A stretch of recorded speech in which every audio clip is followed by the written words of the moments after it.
چطوری؟ سلام. امروز اومدیم با هم دیگه ویدیوی چی رو داشته باشیم؟ 20 سوالی.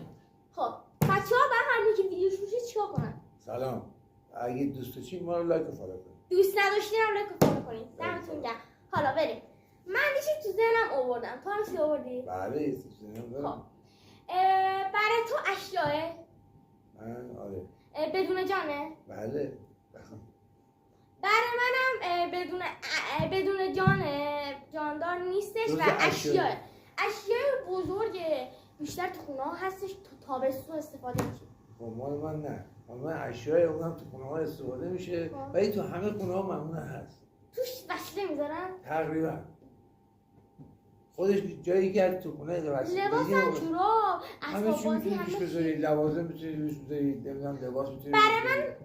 برای من برای شما چی؟ خنک میکنه. تابستونه خنک میکنه. اوه که الله. این میتونه یه چیزی خنک کننده باشه. برای تو ببینم مال تو چیز نیستش برقیه مال. برق بره میره. آره با آبم کار میکنه. با آبم کار میکنه. به نظر تو برای من چیه؟ سه تا شانس داری بگی.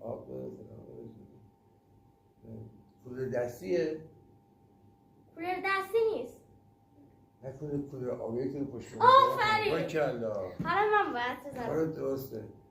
من نمیتونستی بگی. آخرین سوالی که میتونم بپرسم، چون با علی گفته من یه شانس دارم تا بتونم بگم و اینا بازم برای تو. خب بخواه بسید توضیح بدم چیه؟ برای تو در داره بازو بسته میشه؟ در داره بازو بسته میشه. برای تو کماده؟ باریکلا. مساوی شدیم ولی من آخرین بار گفتم. دمتون گرم. بچه‌ها چیکار کنم؟ های دوست داشتین ما رو فالو کنید. فالو کنید. دمتون گرم.